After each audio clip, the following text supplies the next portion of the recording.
प्रधानमंत्री की ओर से कोई इफ्तार पार्टी पिछले 11 साल में दी गई है?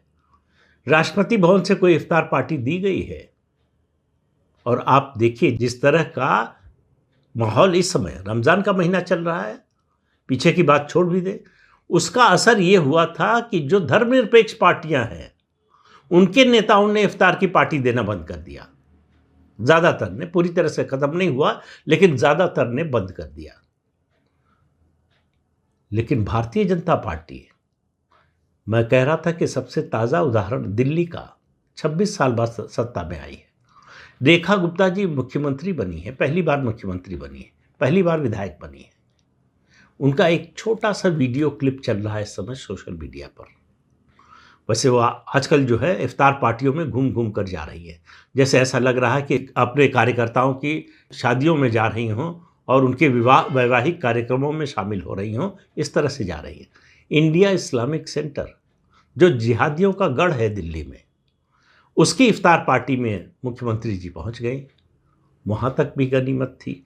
लेकिन उनका जो वीडियो क्लिप चल रहा है उसको आप सुनेंगे तो, अगर आप हिंदुत्ववादी हैं, हिंदू धर्म में आपकी निष्ठा है और आप ये मानकर चलते हैं कि भाजपा हिंदुत्ववादी पार्टी है, तो आप सुनकर बेहोश हो जाएंगे।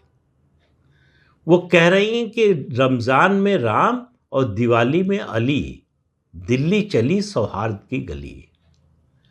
अब ये जिसको इतिहास का जरा भी ज्ञान ना हो, जिसको कोई भी शत्रुबोध ना हो, वही ये बात बोल सकता है।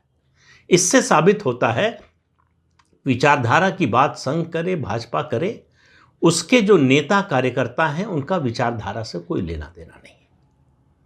जब मैं ये बात कहता हूं तो मैं ये नहीं कहता हूं, कभी भी नहीं कहता कि आप मुसलमानों का विरोध कीजिए, लेकिन कम से कम जिस धर्म से आप आते हैं, जिस संस्कृति से आते हैं, उसके प्रति निष्ठा तो दिखनी चाहिए।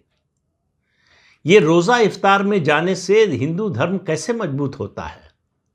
और अगर इफ्तार पार्टी में जाने से अगर गंगा जमुनी संस्कृति का विस्तार होता और विकास होता, उससे सौहार्द बनता, तो इस देश का बंटवारा ना होता।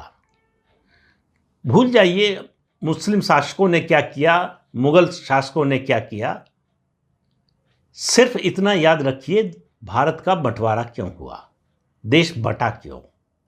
अगर ये भी एहसास आपके अंदर नहीं है, तो इसका मतलब आप सार्वजनिक जीवन में हिंदुत्व की बात तो आपको नहीं करनी चाहिए। उसके अधिकारी नहीं, उसका कोई आपको नैतिक अधिकार नहीं है।